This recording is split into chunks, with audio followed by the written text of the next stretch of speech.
बिस्मिल्लाहिर्रहमानिर्रहीम। अस्सलाम वालेकुम स्टूडेंट्स, मैं हूं Wajid Ali combo, your chemistry teacher. Student, आज हम गैसेस, इसका जो सेकंड लेक्चर, उसमें पहले हम स्केल्स ऑफ थर्मोमीटर। आप जानते हैं थर्मोमीटर के 3 स्केल्स हैं। एक आपके पास है centigrade scale, you have the Fahrenheit scale and you have the kelvin और एब्सोल्यूट स्केल। अब ये जो तीनों स्केल्स है ना, इनमें melting boiling point of water क्या है, इसमें फ्रीजिंग पॉइंट ऑफ वाटर क्या है, आइस का मेल्टिंग, वो सारा आपको आना चाहिए। जैसे हम कहते हैं ना कि सेंटीग्रेड में जो आइस है that melts at 0 degree centigrade while water boils at 100 degree centigrade. अगर मैं केल्विन में बात करूं तो 273 Kelvin that is the melting point of ice, जैसे फ्रीजिंग पॉइंट हम कह रहे हैं, and 373 that is the boiling point. और ये चीजें आपको याद रखनी है। अच्छा, मैं जो चीज आपको बताना चाहता हूं ना, वो ये है कि आपको कन्वर्जन यूनिट आने चाहिए, यानी how to convert Fahrenheit, degree Fahrenheit to centigrade. कैसे कन्वर्ट करें? How to convert centigrade to Fahrenheit, how to convert Kelvin to centigrade, how to convert centigrade to Kelvin, और इसी तरह how to convert Fahrenheit to Kelvin and Kelvin to Fahrenheit. ये सब आपको आने चाहिए, इनके फार्मूलाज आपको आने चाहिए। ये जरा देखो, मैं पहले ना how to convert Fahrenheit when the temperature is in Fahrenheit, और आपसे कहा जाता है बताए सेंटीग्रेड में क्या होगा। फार्मूला आना चाहिए। फार्मूला क्या है? आप सेंटीग्रेड में टेंपरेचर लेना चाहते तो आप क्या करेंगे? आप कहेंगे जी 5/9 F -32। देखिए, आप सेंटीग्रेड में टेम्परेचर है फ़ारेनहाइट में कन्वर्ट करना चाहते, आप फ़ारेनहाइट में टेम्परेचर चाहते, आप कहेंगे जी 9/5 degree centigrade plus 32। Similarly kelvin को सेंटीग्रेड में कन्वर्ट करना है, यानी सेंटीग्रेड में लाना चाहते तो आप क्या करोगे? केल्विन में जितना भी टेम्परेचर हो उसमें से 273 माइनस कर दे। आप सेंटीग्रेड को केल्विन में कन्वर्ट करना चाहते, जितना सेंटीग्रेड में टेम्परेचर दिया जाए आप उसमें 273 ऐड कर दे, the temperature will be in kelvin. और बिल्कुल इस तरह आप ना फ़ारेनहाइट से केल्विन, कोई फार्मूला नहीं, आपको क्या करना पड़ेगा? फर्स्ट ऑफ ऑल आप फ़ारेनहाइट को सेंटीग्रेड में कन्वर्ट करेंगे और फिर सेंटीग्रेड को केल्विन में कन्वर्ट करेंगे, यानी ये 2 स्टेप्स में होगा। आपको ये फार्मूलाज आने चाहिए। अब मेरा आपसे क्वेश्चन है कि which of the following is incorrect statement. Incorrect statement क्या है?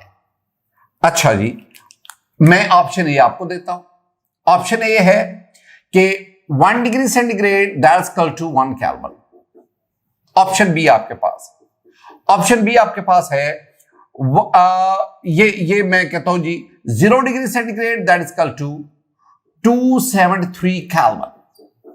मैं कहता हूं -40 degree centigrade that is equal to -40 degree Fahrenheit, और 4 option 32 degree Fahrenheit that is equal to 100 Kelvin. अब इसमें से कौन सी इनकरेक्ट स्टेटमेंट है और क्यों है, ये मेरा आपसे क्वेश्चन। आपने इसको आंसर करना है। मैं आपको डिस्क्रिप्शन में इसका आंसर बताऊंगा और पता भी पहले आप लोगों ने आंसर करना है। अब देखो ना, आप मेरा लेक्चर तो सुनते हो ना, तो आप साफ ज़ाहिर है कि कमेंट बॉक्स में जाके कमेंट्स भी दे रहे होते हो। बहुत प्यारे कमेंट्स होते हैं और आपका बहुत शुक्रिया उन कमेंट्स देने का, बहुत बहुत शुक्रिया। मुझे खुशी होती है कि, और आपकी जो ढेरों सारी दुआएं हैं और आप ये जो मेरे लिए दुआएं कर रहे हैं, ये मेरा ना हौसला और हिम्मत बंधाती है। तो मैं आपके साथ हूं, आप मेरे साथ हैं। आपने ना इसका आंसर, मैं फिर वहां पे आपको इसकी डिस्क्रिप्शन दूंगा, डिटेल दूंगा। स्टूडेंट, हम आगे बढ़ते हैं। जनरल या आइडियल गैस इक्वेशन, इसका आगाज क्या है? आगाज इसका है, मैं आपको ना आइडियल गैस इक्वेशन की 5 डिफरेंट फॉर्म समझाऊंगा और हर एक एमसीक्यू है। अच्छा देखो, पहली बात, अकॉर्डिंग टू बॉयल्स लॉ, मैं बात करूंगा बॉयल्स लॉ की। बॉयल्स लॉ हमें क्या कहता है? बॉयल्स लॉ कहता है कि V inversely proportional to P। जब जब N and T are constants. दूसरी बात, मैं चार्ल्स लॉ की बात करता हूं। चार्ल्स लॉ में मैं कहता हूं जी V directly proportional to T, absolute temperature, when N and P are constants. ये कांस्टेंट्स है। मैं तीसरी बात करता हूं, मैं एवोगैड्रोस लॉ की बात करता हूं। गैड्रोस लॉ की बात करता हूं। V directly proportional to N when P and T are constants. ये तीन लॉज को देखो। अच्छा, इनमें एक बात कॉमन है, इन सब में वॉल्यूम है, और वॉल्यूम के अगेंस्ट जो अदर वेरिएबल है वो प्रेशर है, टेम्परेचर है, नंबर ऑफ मोल्स है, और ये कांस्टेंट। अच्छा, अब आप ना कुछ देर के लिए समझो कि इन चारों में से प्रेशर, वॉल्यूम, टेम्परेचर और नंबर ऑफ मोल्स कोई भी कांस्टेंट नहीं है। आप इनको कंबाइन करो। जब आप इनको कंबाइन करेंगे तो आपके पास वाला क्या आएगा? V proportional to NT over P। ये आपके पास है। आप ये प्रोपोर्शनैलिटी साइन खत्म करें तो इसकी जगह पे आपके पास आएगा V that is equal to R NT over P। P को इधर ले जाओ तो आपके पास ये क्या बन जाएगा? PV that is equal to nRT। This is the first form of general gas equation. ये first form of general gas equation बहुत बहुत इंपॉर्टेंट। इसमें R क्या है? R is the general gas constant. बाकी आपको पता है, P pressure, V volume and number of moles, और T is the temperature, and the temperature here is absolute temperature, the temperature here is kelvin temperature. अब ना एक तो ये बात आ गई। अब मैं आगे बढ़ता हूं। मैं ना for 1 mole of a gas, मैं गैस के 1 मोल, ये जो मैंने गुफ्तगू की है ना, ये आप मेरा पहला पॉइंट समझे। अब मैं दूसरे पॉइंट की तरफ बढ़ रहा हूं। मैं 1 मोल गैस की बात करता हूं। N is equal to 1। आप यहां पे 1 पुट करें। जब 1 पुट करेंगे तो आपके पास ये क्या बन जाएगा? PV that is equal to RT। आपके पास बन गया ये PV that is equal to RT। आप ना R को साइड पे रखो, ये तो चला जाएगा, तो R that is equal to PV over T। अब याद रखना, एक दफा एंट्री टेस्ट में ये भी पूछा गया था कि the ratio between PV and T is a constant that is called, आगे K है, बोल्ट्जमैन कांस्टेंट है, R है, डिफरेंट दिए गए। तो इन दोनों की रेशियो यानी PV, प्रोडक्ट ऑफ PV और टेम्परेचर, इन दोनों की रेशियो क्या थी? अब आप इसको मजीद आगे बढ़ाएं। मैं कहूंगा P1 V1 over T1, initial pressure, volume and temperature. P2 V2 over T2 and that is equal to R। ये R के बराबर है। This one is the student second form of general gas equation. इससे relevant numerical type MCQ आता है, इससे relevant बेतहाशा numerical type MCQ आएगा। मैं तीसरी बात करूंगा यहां पे, मैं चौथी बात करूंगा यहां पे, मैं पांचवी बात करूंगा यहां पे। तीसरी बात जरा सुनना। तीसरा पॉइंट मैं आपके सामने क्या रेज करता हूं? मैं डेंसिटी ऑफ अ गैस की बात करता हूं। मैं नंबर 4 पे molecular mass of a gas की बात करता हूं। मैं नंबर 5 पे मैं मैस ऑफ अ गैस की बात करता हूं। ये 3 चीजें मैंने आपको ना जनरल गैस इक्वेशन की 5 डिफरेंट फॉर्म समझानी है, याद करवानी है, सिखानी है। 1 आनी चाहिए, P equal to nRT, P equal to nRT। 2 P1 V1 T1, P2 V2 over T2। अब थर्ड पे आ जाओ, मैं इसी को ही लेता हूं, जरा देखना। मैं थोड़ी सी यहीं पे चेंजेस करता हूं। बेटा जी, ये जो N है ना, N होता है नंबर ऑफ मोल्स, और नंबर ऑफ मोल्स होता है मैस ओवर मोलर मैस। तो मैं N की जगह पे क्या लिखूंगा? मैं लिखूंगा मैस ओवर मोलर मैस। अब ना ये फिर आपके पास आ गया जी PV that is equal to mass over molar mass, और आपके पास RT आ गया। एक काम जरा करो, ये M को इधर ले जाओ, V को इधर ले लो, क्रॉस चेंज कर लो। ये आपके पास क्या बन जाएगा? ये आपके पास हो जाएगा PM that is equal to small m VRT। आपको पता है जब आप m ओवर v लेते हैं, मैस ओवर वॉल्यूम, ये किसकी इक्वल आ गया, डेंसिटी की। इसका मतलब है कि अब मैं यहां पे इंटू आर टी, अब मैं यहां पे डेंसिटी लूंगा तो मेरे पास क्या बन जाएगा, pm that is equal to d R T, और डी को मैं साइड पर रखता हूं तो ये मेरे पास क्या बन जाएगा, d is equal to pm over R T. ये मेरे पास एक इक्वेशन आ गई। With the help of this equation you can calculate the density of any gas. मैं आपसे कहता हूं क्वेश्चन क्या है, मैं आपसे कहता हूं स्टूडेंट, आपके पास ना 2 एटमॉस्फेरिक प्रेशर है, मीथेन गैस है, 2 एटमॉस्फेरिक प्रेशर है, और ये 27 डिग्री सेंटीग्रेड पे है। बताओ इसकी डेंसिटी क्या होगी। मैंने प्रेशर आपको बता दिया 2 एटमॉस्फेयर, पी की जगह पे 2 atmosphere. You know the molecular mass of methane 16 are. चूंकि प्रेशर को आपने एटमॉस्फेयर में लिया ना तो आर की वैल्यू 0.0821 आ जाएगी। टेम्परेचर ये 27 है, केल्विन में ले जाओ 300 केल्विन हो जाएगा। वैल्यूज पुट करो, कैलकुलेट करो, you will find the density of methane. ये equation density of any gas उसके लिए होती है। अब यही इक्वेशन ले, क्या कौन सी बला, d is equal to pm over R T, ये आ गई। अब मुझे क्या चाहिए, मुझे मोलेकुलर मास चाहिए, m चाहिए। अगर मैं m को जानना चाहता हूं तो ये आर टी इधर जाएगा और आपके पास भला क्या बन जाएगा, आपके पास बन जाएगा m that is equal to d R T over P. ये अब ये कहां पे आपको काम देती है, ये वाला जो है ना, ये कहां काम देगी। आपके पास एमसीक्यू क्या आता है स्टूडेंट्स, आपके पास एक एमसीक्यू आता है कि आपके पास ना एक अननोन गैस है, अननोन गैस है, और आपको उस अननोन गैस का डेंसिटी भी बता दी जाती है, टेम्परेचर भी बता दिया जाता है, प्रेशर भी बता दिया जाता है। डेंसिटी भी बता दी गई, टेम्परेचर भी बता दिया गया, प्रेशर भी, आर का तो हमें पता। अब आपसे कहा जाता है बताएं ये अननोन गैस क्या है, और ऑप्शन में क्या लिखा होता है, सपोज ऑप्शन में लिखा हुआ है हाइड्रोजन, ऑप्शन में लिखा हुआ है मीथेन, ऑप्शन में लिखा हुआ है सी पे कार्बन मोनोऑक्साइड, ऑप्शन में लिखा होता है कार्बन डाइऑक्साइड। अब अननोन गैस कौन सी होगी, ये 3 चीजें, इनमें से कौन सी गैस होगी। तो आप क्या करेंगे, आप इस इक्वेशन का यूज करके आप मोलेकुलर मास फाइंड आउट करेंगे। सपोज योर आंसर इज 44, अगर 44 मोलेकुलर मास आता है the gas will be carbon dioxide. अगर आपका आंसर 16 आता है the gas will be methane. अगर आपका आंसर 2 आता है the gas will be hydrogen.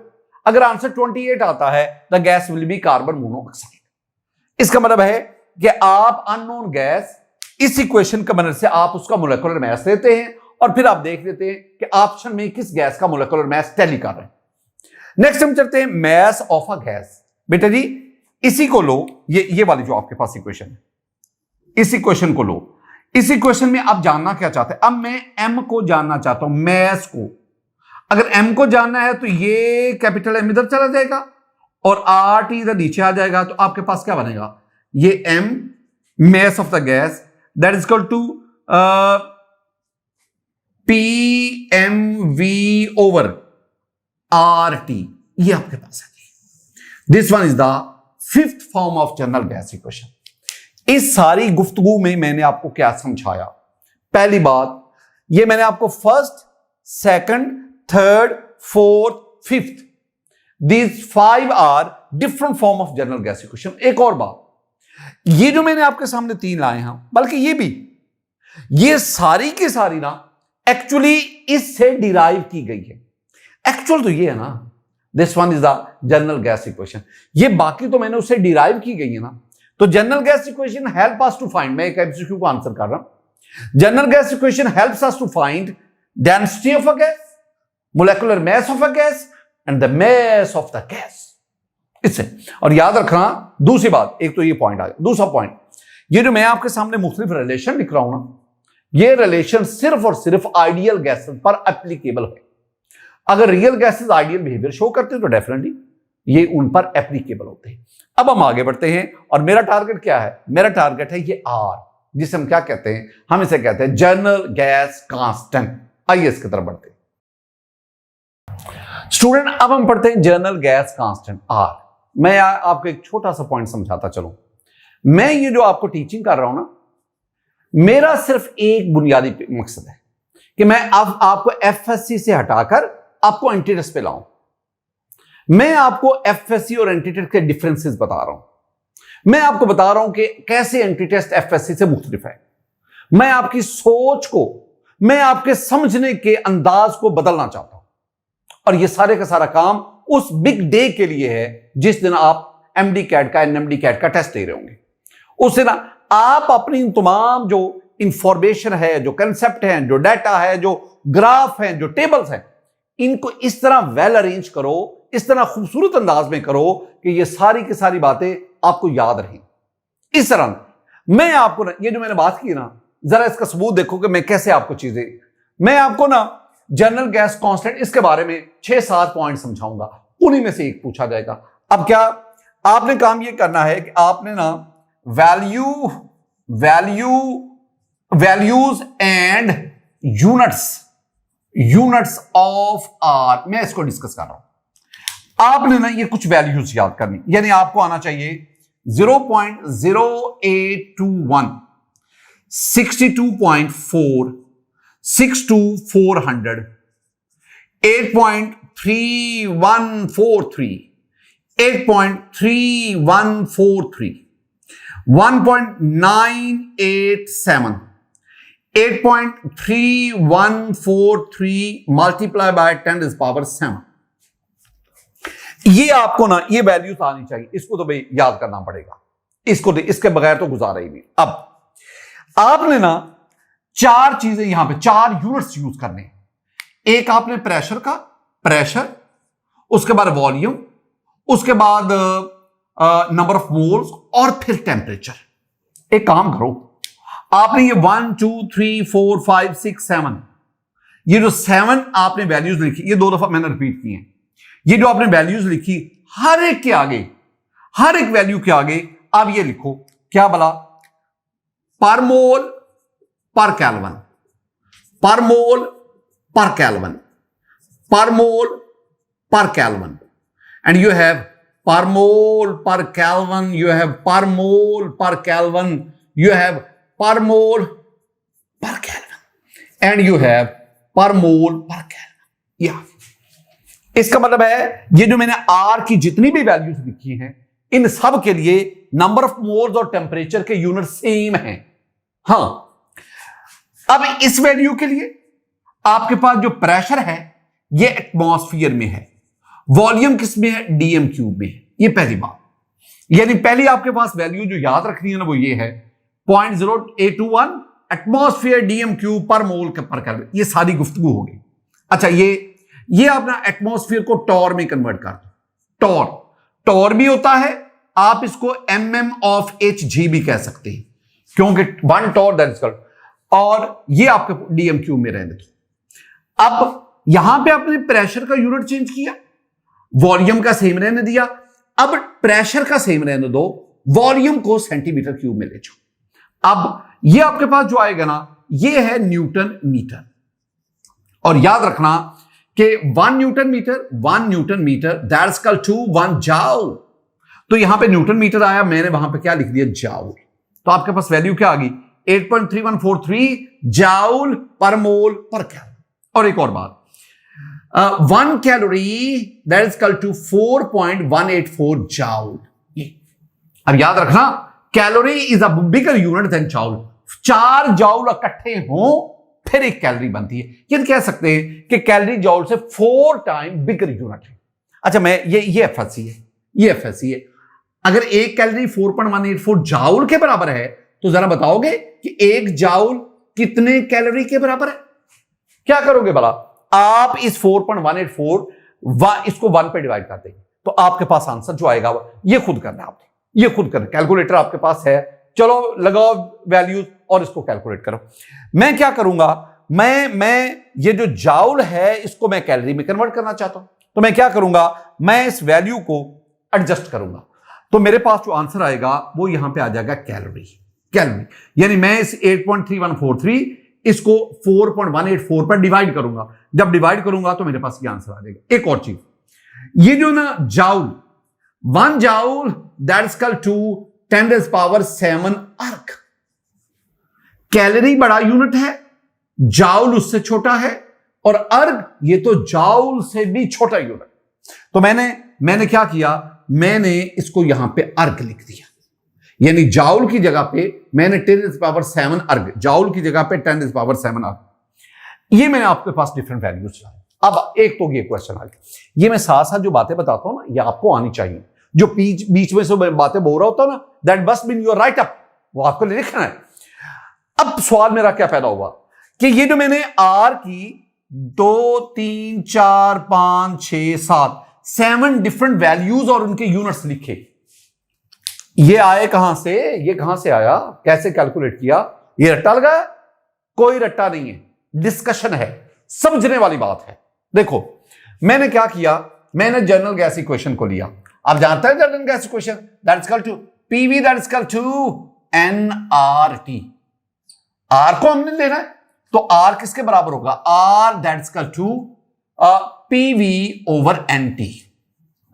ये इक्वेशन है। इस इक्वेशन की मदद से मैंने ये आर की डिफरेंट वैल्यूज को कैलकुलेट किया। अब कैसे किया, ये pressure, volume, number of moles, temperature, इसकी वैल्यू कहां से लाए, कैसे पुट की, नो प्रॉब्लम। मेरे पास है एक हल, मेरे पास है एवोगैड्रोस प्रिंसिपल। मैं एवोगैड्रो प्रिंसिपल आपको बताता हूं। एवोगैड्रो प्रिंसिपल क्या है? एवोगैड्रो प्रिंसिपल है कि 1 mole of an ideal gas at STP occupies 22.414 dm cube volume. Student, this one is the Avogadro principle. इसमें 4 चीजें छलक रही हैं, 4 चीजें नजर आ रही हैं। उन 4 चीजों की तरफ बढ़ने से पहले मैं एक आपको बात बताऊं। ये जो लफ्ज एवोगैडो है ना, मैं आपको ये लफ्ज एवोगैडो 5 तरह से डिस्कस करता हूं, 5 तरह से। पहली बात, ये एवोगैड्रोस,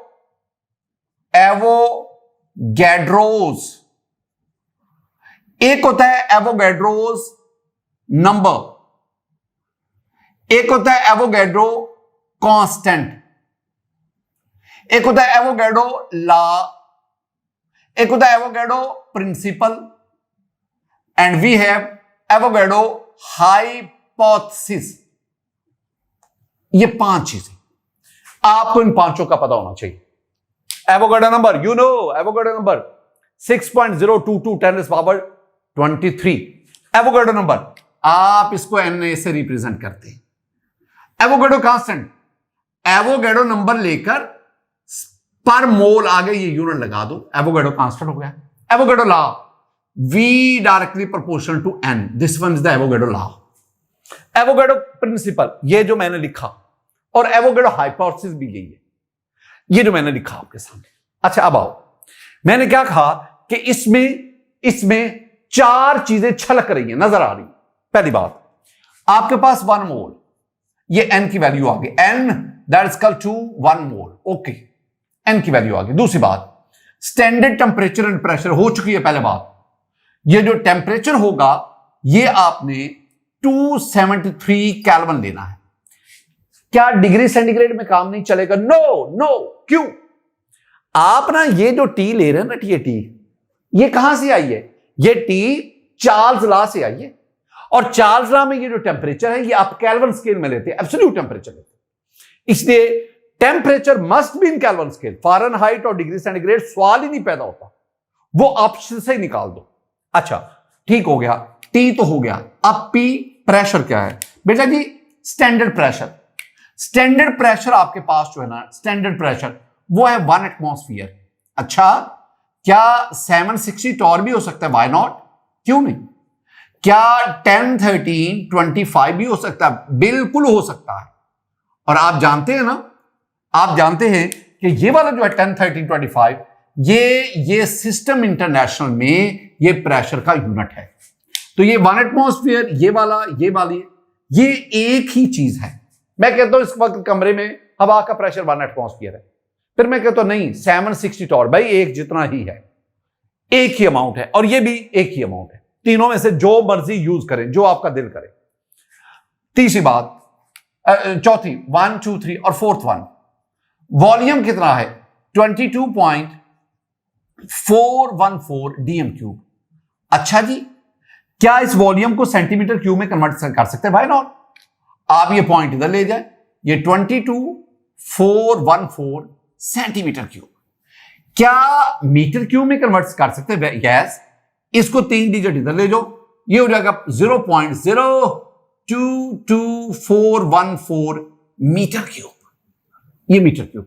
अब ये जो वाली वैल्यू है ना, ये वाली, ये सिस्टम इंटरनेशनल में ये वॉल्यूम का यूनिट है, सिस्टम इंटरनेशनल।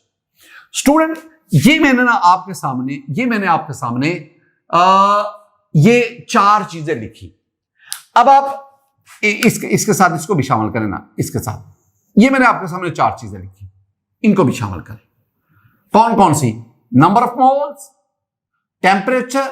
ये अब याद रखना, N की जगह पे 1 मोल आएगा, T की जगह पे 273 आएगा, और जब ये ऊपर ले जाएंगे तो ये पर मोल बन जाएगा, और ये केल्विन ऊपर जाएगा तो पर केल्विन। तो ये तो सब में सेम रहेगा। हाँ, अब P में क्या लगाऊं? क्या मैं P ये लगाऊं प्रेशर, ये वाला लगाऊं? वॉल्यूम कौन सा यूज करूं? ये कौन सा यूज करूं? भाई अब जरा देखना, ये पहले वाली R की वैल्यू कब आती है? जब आप प्रेशर एटमॉस्फेयर वाला ले, ये 1 एटम, वॉल्यूम डीएम क्यूब वाला ले, ये तो आप P की जगह पे ये लिखोगे, V की जगह पे ये लिखोगे, N की जगह पे 1 मोल, T की जगह पे 273। कैलकुलेट करना, आपके पास ये पहली वैल्यू आ जाएगी। अब क्या करना है? अब आप ना प्रेशर को टॉर में ले जाओ। अब आप 1 एटमॉस्फेयर नहीं P की जगह पे लिखेंगे, आप 760 टॉर लिखेंगे। वॉल्यूम को डीएम क्यूब में ही रहने दो, और N और T वो तो आपको पता है। अब आप इसको कैलकुलेट करो, आपके पास ये आंसर आएगा। तीसरा काम, अब आप प्रेशर को टॉर में ही रहने दो 760, वॉल्यूम को डीएम क्यूब सेंटीमीटर क्यूब में ले जाओ। जब आप ले जाएंगे तो ये आप पॉइंट यहां से 3 डिजिट इधर ले जाएंगे, तो आप ये पॉइंट, ये 3 डिजिट इधर ले जाओ, 1 2 3, 2 0 लगा रही पड़ेगी। इसके बाद एक और काम करो, आप ना सिस्टम इंटरनेशनल में चले जाओ। सिस्टम इंटरनेशनल में आप ये लिखोगे, यानी P की जगह पे आप 10 13 25 न्यूटन पर मीटर स्क्वायर लिखोगे, आप V की जगह पे 0.022414 मीटर क्यूब लिखोगे, N और T पुट करोगे, आपके पास ये आंसर आएगा, ये वाला। ये अब एक काम करो, ये जो न्यूटन मीटर है ये किसके बराबर है? जाउल के। तो आप इसकी जगह, अब यहां पे क्वेश्चन आ गया। क्वेश्चन ये आया कि ये इन दोनों में से सिस्टम इंटरनेशनल में R की वैल्यू कौन सी है? ये बहुत क्रिटिकल, ये मैं एमसीक्यू आपको छोड़ रहा हूं, बहुत क्रिटिकल क्वेश्चन। अगर आप सिस्टम इंटरनेशनल में M की वैल्यू, R की वैल्यू जानना चाहते हैं, तो आप इसको टिक करेंगे, ये this is the value of R in system international. Why? ये क्यों नहीं, ये ऊपर वाली क्यों नहीं? बेटा जी, ये जो जाउल है ना, joule is the unit of energy in system international. तो हम R की वो वैल्यू लेंगे जिसमें जाउल होगा, because joule, newton metre is not the unit of energy in system international, joule is the, तो जाउल वाली वैल्यू ही से। हाँ चले, मैं आपको एक रिलैक्सेशन दे देता हूं। अगर आपके ऑप्शन में ये जाउल वाली वैल्यू ना हो, फिर आप इसको टिक कर सकते हैं, लेकिन अगर ये दोनों होंगे तो फिर जाउल वाली को आप टिक करें। उसके बाद आपके पास क्या आ गया? आप अब ना इसको छोड़ो, अब आप जाउल को कैलोरी में कन्वर्ट करो, ये वाली रिलेशन यूज करके, फिर आप जाउल को अर्ग में यूज करो, ये वाला रिलेशन यूज करके, आपके यह पास ये मुख्तलिफ वैल्यूज आती। ये एक तो ये चीज होगी, बहुत खास बात, एक बहुत खास बात। स्टूडेंट, यहां मेरा इख्तलाफ भी है। मेरा एमसीक्यू क्या है? मेरा एमसीक्यू है the value of R depends upon R की वैल्यू किस पर डिपेंड करती है? ऑप्शन ए प्रेशर पर, ऑप्शन बी वॉल्यूम पर, ऑप्शन सी टेम्परेचर पर, ऑप्शन डी बताओ क्या होगा ऑप्शन डी, बोलो ऑप्शन डी में क्या लिखूं? क्या आपके ख्याल में ऑप्शन डी आएगा ऑल ऑफ दीज? मेरा आंसर है नन ऑफ दीज। मैं ऑप्शन डी कहता हूं none of these, and the correct answer is none of these. R की वैल्यू प्रेशर, वॉल्यूम और टेम्परेचर पे डिपेंड नहीं करती। क्या मतलब डिपेंड नहीं करती? भाई मुझे ये बताओ, अगर एक गैस है, उसका प्रेशर जो है वो 3 एटमॉस्फेयर है, वॉल्यूम उसका 20 dm³ है, तो बताओ उसकी आर की वैल्यू क्या होगी? तो आप कहेंगे जी आर की वैल्यू उसकी इनमें से ये वाली ये होगी 0.0821। आगे यूनिट्स यूज करते हैं। अब मैं एक और काम करता हूं, मैं कहता हूं नहीं, उसका प्रेशर 1 एटमॉस्फेयर है, वॉल्यूम 30 dm³ है, बताओ आर की वैल्यू क्या होगी? तो आप कहेंगे कि आर की तो वैल्यू यही होगी ना। क्या प्रेशर और वॉल्यूम इसको चेंज करने से, प्रेशर और वॉल्यूम को चेंज करने से क्या आर की वैल्यू चेंज होगी? आंसर है नहीं। तो अगर आर की वैल्यू चेंज नहीं हो रही तो इसका मतलब है कि the value and units of R does not depend upon pressure, volume and temperature. तो फिर किस पे डिपेंड करते हैं? डिपेंड करते हैं the value of R depends upon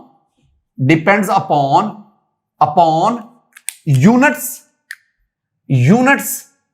used for pressure and volume. Units used for pressure, volume, temperature, units used for। अच्छा, हमारी जो बुक है ना वो यहां पे टेम्परेचर को भी लेती है, मैं टेम्परेचर को नहीं लेता। मैं कहता हूं कि टेम्परेचर वो तो पर केल्विन में, तमाम वैल्यूज में वो पर केल्विन में है। हां, ये प्रेशर के यूनिट चेंज होते जाते हैं।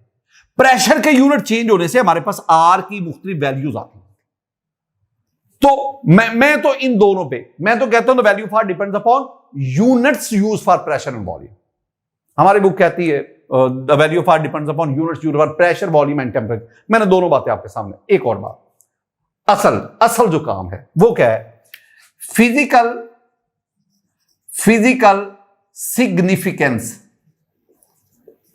Significance of R. बड़ी खास बात है। आज मैं आपको एक नई बात बताने जा रहा हूं, जरा सुनना। ये मेरे पास इस कंटेनर में 1 mole of a gas, ideal gas ले लो, 1 मोल यानी n=1। अब इसका मतलब है कि इसमें गैस के मॉलिक्यूल्स कितने होंगे? इसमें गैस के एवोगैड्रोस नंबर ऑफ मॉलिक्यूल्स हैं। अच्छा जी, इस गैस का टेम्परेचर कितना है? इस गैस का जो टेम्परेचर है ना वो 0 डिग्री सेंटीग्रेड कह लो, या जिसे आप 273 केल्विन कहते हैं, ये क्या 0 डिग्री सेंटीग्रेड। इस गैस का प्रेशर कितना है? इस गैस का प्रेशर जो है वो 1 एटमॉस्फेयर है। इस गैस का वॉल्यूम कितना है? वॉल्यूम इसका साफ जरा इन कंडीशन पे वॉल्यूम कितना होगा? 22.414 dm³ होगा। ये इतना, ये वॉल्यूम आ गया। एक नुक्ता जरा समझना। नुक्ता ये समझना है कि अगर मैं कहूं आपसे कि बेटा जी मुझे यूनिट्स ऑफ एनर्जी बताओ, एनर्जी के यूनिट्स कौन कौन से हैं एनर्जी की, तो आप कौन से यूनिट बताते हैं? आप कहते हैं जी एनर्जी का जो यूनिट है वो है कैलोरी। आप कहते हैं जी एनर्जी का यूनिट है जाउल। आप कहते हैं जी एनर्जी का यूनिट है अर्ग। आप कहते हैं जी एनर्जी का यूनिट है electron volt and many more. ये आप बताते हैं। मैं आज आपको एनर्जी के और भी यूनिट बताता हूं। एनर्जी का यूनिट है एटमॉस्फेयर dm³। हाँ, ये कहां से आ गया? ये एटमॉस्फेयर प्रेशर, dm³ वॉल्यूम, ये PV, ये भी एनर्जी कहलाती है। वर्क इसी तरह टॉर dm³, ये भी एनर्जी का यूनिट है। टॉर सेंटीमीटर क्यूब, ये भी एनर्जी का यूनिट है। न्यूटन मीटर, ये भी energy. All these are units of energy. Next point पे हो। असल आओ, मैंने 1 मोल गैस लिया, n=1 मोल। टेम्परेचर उसका इतना था, प्रेशर इतना, वॉल्यूम इतना है। अब मैं क्या करता हूं? मैं ना इस गैस को हीट करता हूं ताकि इसका टेम्परेचर जो है ये 274 केल्विन हो जाए। एक डिग्री 1 केल्विन टेम्परेचर बढ़ जाए तो मैं इसको सादर हीट दूंगा, मैं कितनी एनर्जी दूंगा? यानी 1 मोल ऑफ गैस जो एसटीपी पर है उसका 1 केल्विन 1 डिग्री सेंटीग्रेड या 1 केल्विन, याद रखना कि 1 डिग्री सेंटीग्रेड और 1 केल्विन आपस में बराबर होते हैं। आप कहेंगे कैसे बराबर? जब ये 273 से 274 हुआ तो ये फिर 0 डिग्री सेंटीग्रेड से 1 कितना हो जाएगा? 1 डिग्री सेंटीग्रेड। यहां चेंज इन टेम्परेचर 1 केल्विन और उसकी मुनासिबत से सेंटीग्रेड में ये कितनी टेम्परेचर चेंज? 1 केल्विन। तो जितनी इधर टेम्परेचर चेंज आई है उतनी ही टेम्परेचर इधर चेंज आई। अच्छा चलो सुनो, 1 mole of gas at STP, उसका 1 केल्विन या 1 डिग्री सेंटीग्रेड टेम्परेचर बढ़ाना है, उसके लिए मैं कितनी एनर्जी दूंगा? पर मोल यानी 1 मोल गैस है, पर केल्विन यानी 1 केल्विन टेम्परेचर बढ़ाना है, तो जो आप एनर्जी देंगे वो आप इतनी देंगे, इतनी। ये आप एनर्जी देंगे 0.0821 एटमॉस्फेयर डीएम क्यूब। चलें आप ये नहीं कहना चाहते, आप यूं कह लो, आप इतनी एनर्जी देंगे, 62.4 टॉर डीएम क्यूब देंगे, आप इतनी एनर्जी देंगे, आप इतनी एनर्जी देंगे, आप इतनी एनर्जी देंगे। ये तो एमसीक्यू भी आ चुका है ना, ये एमसीक्यू भी आ चुका है। एमसीक्यू ये क्या आया कि आप 1 मोल गैस आप उसको एसटीपी पर लेते हैं और उसका टेम्परेचर 1 केल्विन बढ़ाते हैं, उसके लिए कितनी एनर्जी चाहिए? ऑप्शन ए था 1 कैलोरी, बी था 2 कैलोरी, सी था 3 कैलोरी, डी था 4 कैलोरी। अब बच्चे कहते हमें तो बताया कोई नहीं क्या। ये देखो, ये नहीं लिखा हुआ 1.987, इसको राउंड ऑफ करो ना तो ये क्या बन गया? 2 कैलोरी। तो इसका मतलब है कि 1 मोल गैस उसका टेम्परेचर 1 केल्विन बढ़ाने के लिए you need 2 calorie of energy. तो ये जो मैंने सारे के सारे लिखे हैं ना, these are energy of units of energy, और ये वो अमाउंट है जो 1 मोल गैस उसका एसटीपी पर 1 केल्विन टेम्परेचर बढ़ाने के लिए चाहिए, और ये तमाम गैसेस के लिए सेम है। This one is the physical significance of R, और मैंने इसमें आपको बहुत सारे एमसीक्यू भी आपके साथ शेयर किए। स्टूडेंट, ये था हमारा आज का लेक्चर, जिसमें हमने ना बुनियादी तौर पर 3 चीजों को डिस्कस किया। हमने स्केल्स ऑफ थर्मोमीटर को पढ़ा, हमने जनरल गैस इक्वेशन की 5 डिफरेंट फॉर्म्स पढ़ी, और सबसे इंपॉर्टेंट हमने आइडियल गैस कांस्टेंट को डिस्कस किया। इंशाल्लाह the remaining part of this unit that will be complete in next lecture इंशाल्लाह। मेरी दुआ है कि अल्लाह ताला आप पर फजल फरमाए, अल्लाह ताला आप पर करम फरमाए।